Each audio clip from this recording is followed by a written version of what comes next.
The best kind of horror films are the ones that showcase elements of suspense, terror and shock. But why do we put ourselves through this? Why do we purposely terrify ourselves for pleasure? In 2 words, suspense and resolution. Meaning that it isn't necessarily the horror that we love to watch.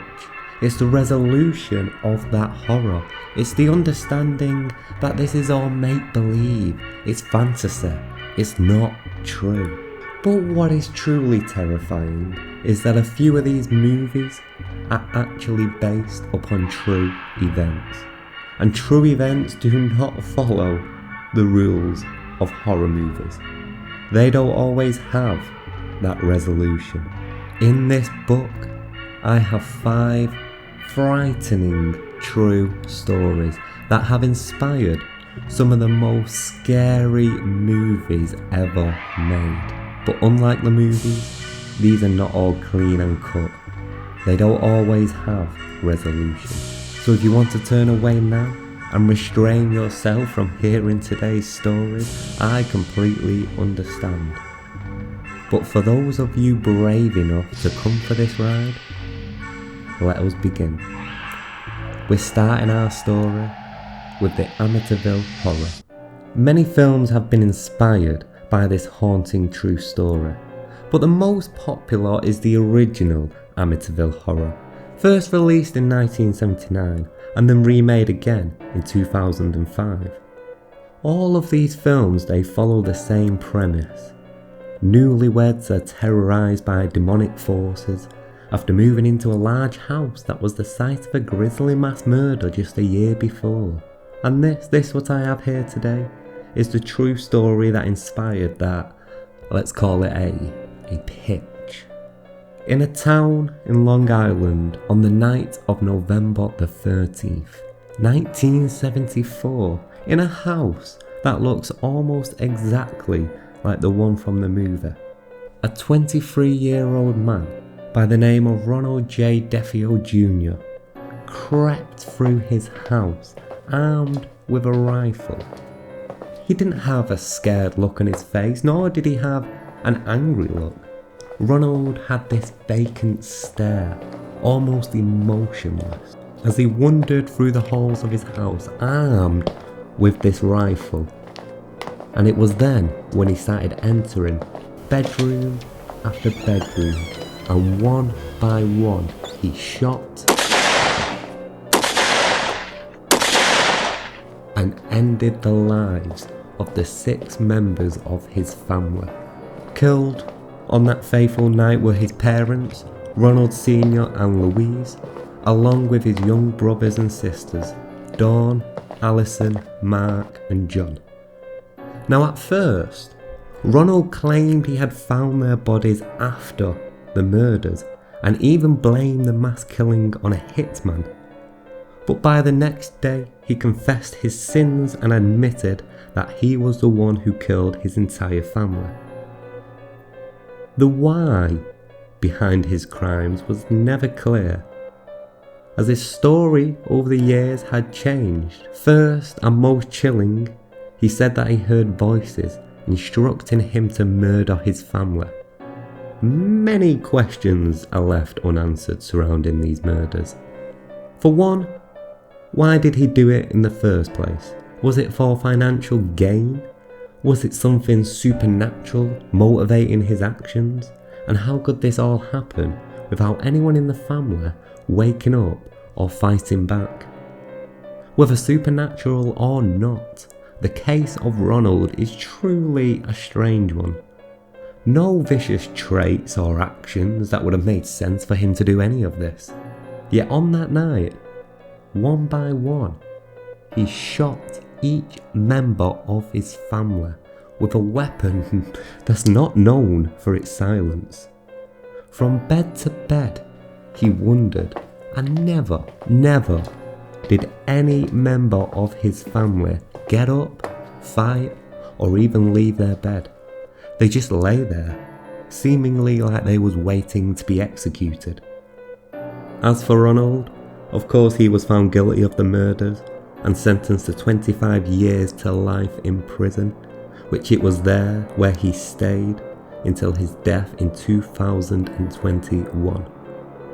However, our story really begins 1 year after the murders took place, which is when the Lutz family moved into the same property. George and Kathy Lutz bought the house on the cheap 1 year after these horrific crimes took place, and they moved in with Kathy's 3 young children. Aware of the home's grisly history, the couple had the house blessed by a priest, who would later claim he heard mysterious deep voices telling him to get out. He also claimed he was attacked and hit by an unseen force, and later blisters formed all over his hands. As for George, Kathy and the children, they began experiencing horrors of their own. Doors would slam on their own, beds moved, ooze was said to form on the carpet. Strange smells came and went, and the house stayed extremely cold, no matter how much they tried to heat it. A nearby garage door would start opening and closing. Eventually, as the days passed, these events became more and more regular and more terrifying. An invisible spirit started knocking knives over in the kitchen. Once, at night, George and his son Daniel were sitting in the lounge when out of the window they seen a pig-like creature with red eyes staring down at them. George said that he would wake up at 3:15 almost every night, the exact same time that the murders took place.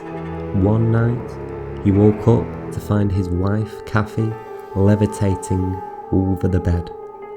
Less than 1 month into living in their new home, the family bailed, leaving everything they had behind. 28 days in total is when the family lived in the house. Shortly after, famed paranormal investigators Ed and Lorraine Warren visited the house, which is where they captured this haunted photo, said to be the ghost of one of the young murdered children. Now, during that story, we mentioned Lorraine and Ed Warren, paranormal investigators. If you've not heard of these were some of the most famous paranormal investigators of our time. If it was horror involved, these were the guys you called to investigate it. And it's not just Amityville Horror that was inspired by a story which they themselves investigated, but there are other stories. And one of the stories which really captures the imagination is the story of a doll named Annabelle.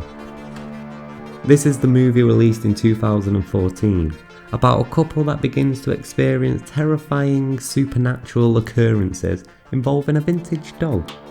Shortly after their home is invaded by satanic cultists. Now, the movie itself is a loose retelling of what really happened, but even so, the truth being what it is, the truth makes the whole thing that much more creepy. So Annabelle was a vintage Raggedy Ann doll purchased in 1970 by a mother for her daughter Donna. It was for her 28th birthday. Shortly after owning the doll, creepy things began to happen, such as Donna would leave Annabelle facing one way in her room to wake up and find Annabelle's head mysteriously turned to face her. She would toss Annabelle carelessly on a chair and later find the doll perfectly sat up. Eventually, messages on parchment paper which Donna did not own started to be found and started to just prop up. Messages seemingly left by the doll, Annabelle. Donna first contacted a medium about the doll, who told her it was inhabited by the spirit of a 7-year-old girl named Annabelle Higgins. Which, well, as creepy as that sounds, it isn't very demonic. But then things began to turn more sinister.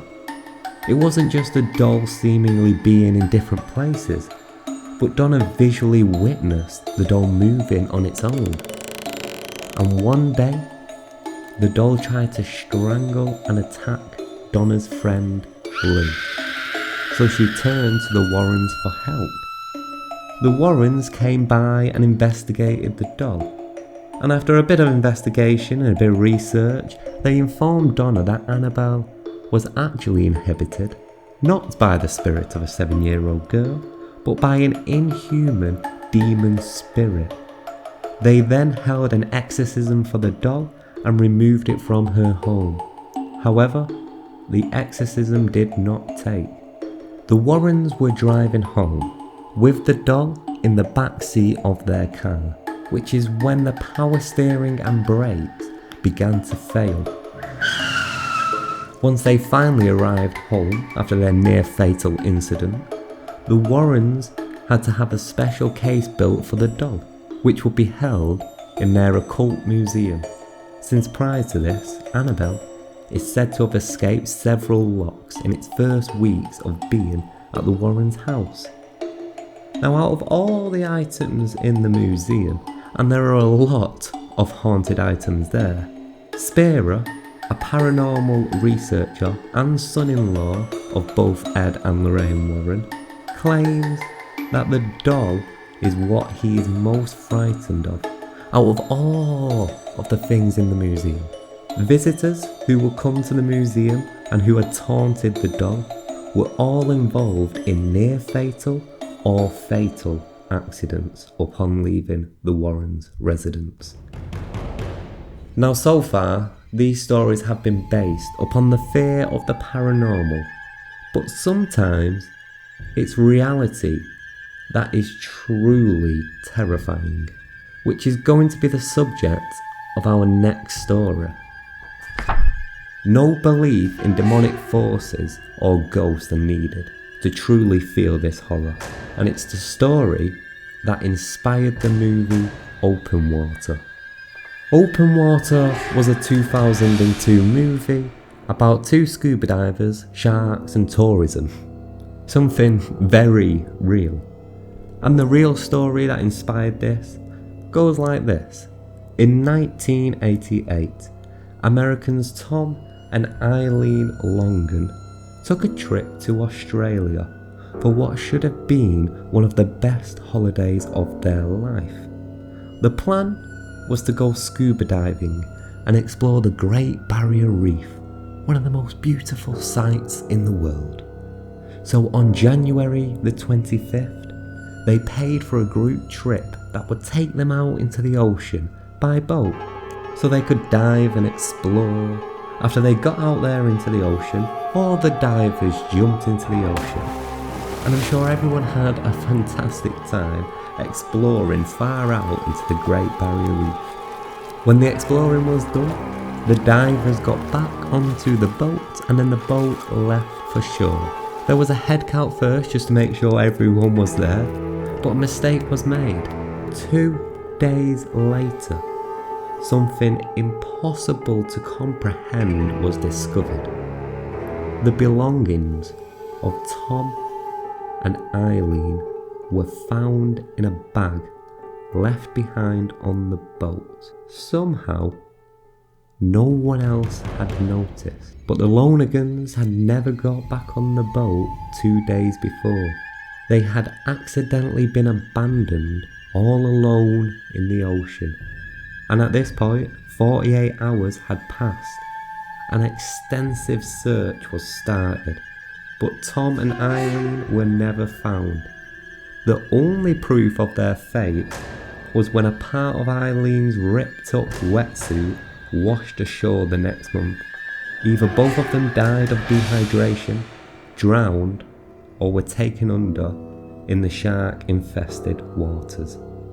No matter how they died, their last hours were spent lost, forgotten, and staring certain death in the face. It's hard to imagine what you would do in that situation.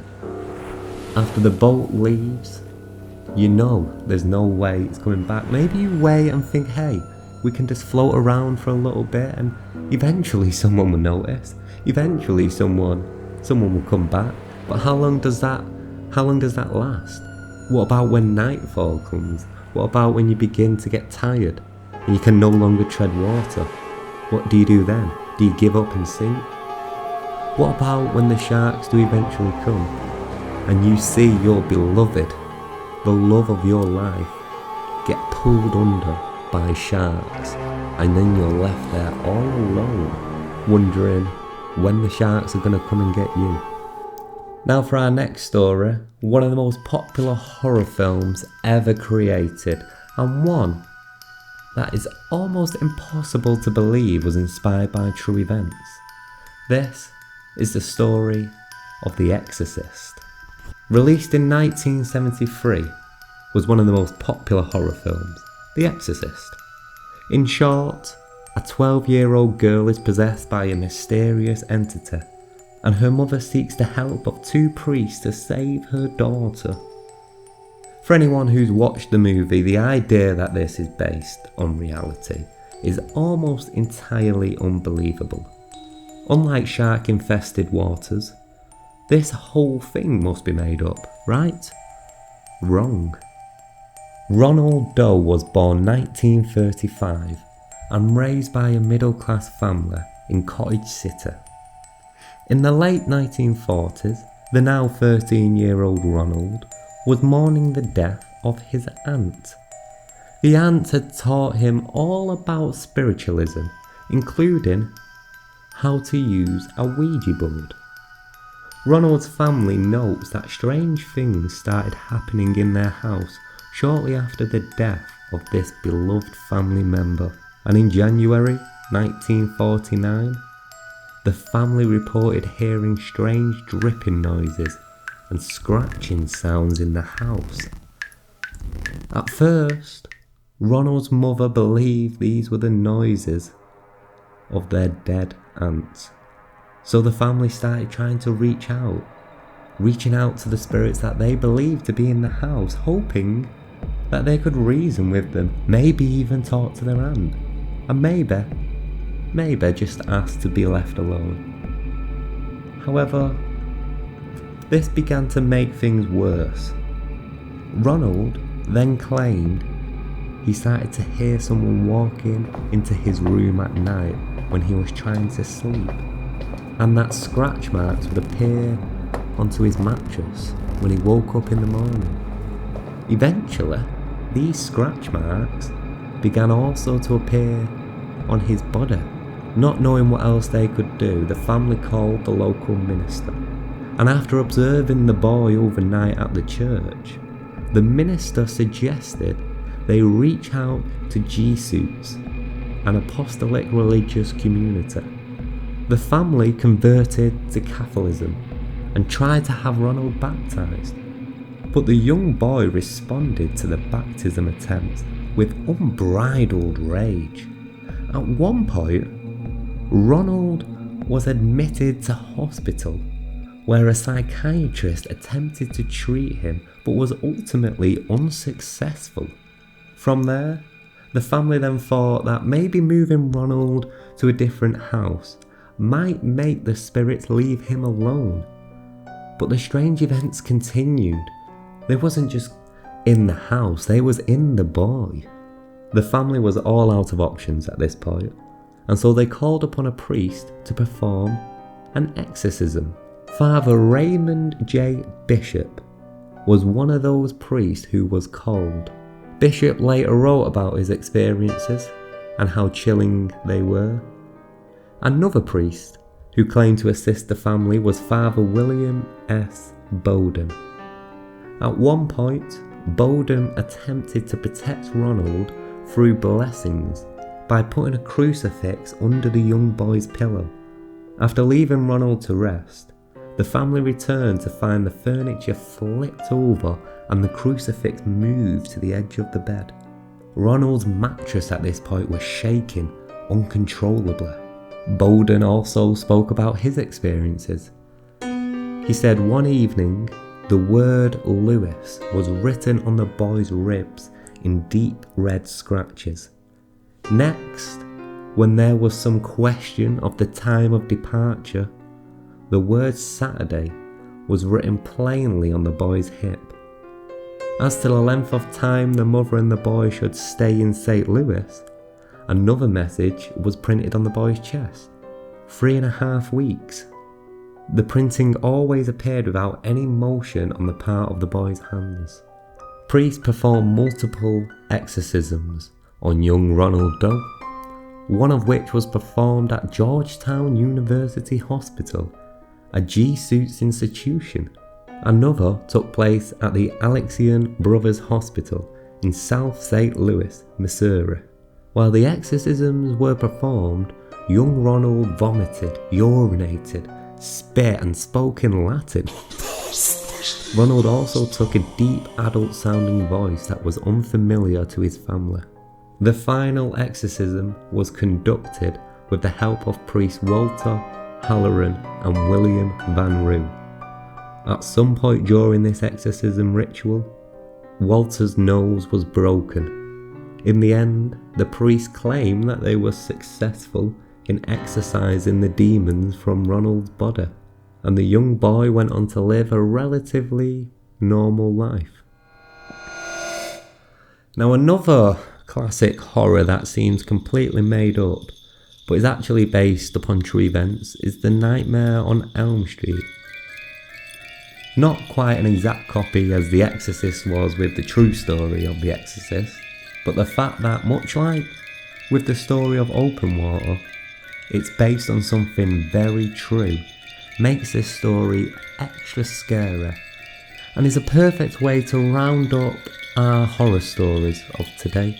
Our fifth and final horror story, the story of The Nightmare on Elm Street. So in case you need a recap upon the original movie, Nightmare on Elm Street follows teenager Nancy Thompson, who must uncover the dark truth concealed by her parents after she and her friends become targets of the spirit of a serial killer with a bladed glove, who attacks them in their dreams, in which if they die, it kills them in real life. Now, the inspiration comes from a 1987 article by the LA Times about strange deaths people were experiencing while sleeping. You see, in 1983, at least 130 Southeast Asian refugees had left this world in essentially the same way as they do in the movie Nightmare on Elm Street. They cried out in their sleep and then they died. Medical authorities called this Asian death syndrome, which is now known as unexpected nocturnal death syndrome. The refugees had various names for it themselves, one of them being a night terror. In the Philippines, it's called Pangkungut. In Japan, Pokori. In Thailand, it's called something else. Everywhere has different names for it, but they all roughly translate as the same thing: nightmare death. One example is a Cambodian family who came to America to escape mass genocide in the killing fields. They made it to the United States and all was fine, until the young boy who was in the family began to become terrified to sleep, because for some reason he felt that if he went to sleep, he would be killed by something chasing him. He forced himself to stay awake for days at a time, until eventually he couldn't stay awake no longer, and he went to sleep. You see, the boy began to have one of his nightmares, which he would often have, but something different happened with this one. The boy, he died right there in the middle of having a nightmare, and which makes this even scarier is it's exactly what he said was the reason he was scared of sleeping. And this boy's death, this was not an isolated incident. There were many articles around this time detailing the sleep-induced death of refugees. Many of these refugees who had fled Southeast Asia in hopes of finding a better life in America, they began suffering from extremely violent, potentially PTSD-related nightmares. They were so terrifying, in fact, that many refused to sleep out of fear of dying. And what makes this that much more scary is that medical research has yet to provide a single adequate explanation for these deaths. We still don't know what happened in the late 1980s with all these refugees. We can assume all we want, but all we know is the stories they would tell each other. The stories that seemingly were true. And there we go. 5 of the most terrifying horror stories based upon true events. But this book I'm reading from, this book is full of equally terrifying stories based upon other events. And throughout October, I'm going to be sat right here retelling stories from these books. What's the plot? Is taking October by force, and for the rest of the month, it's going to be truly spooky.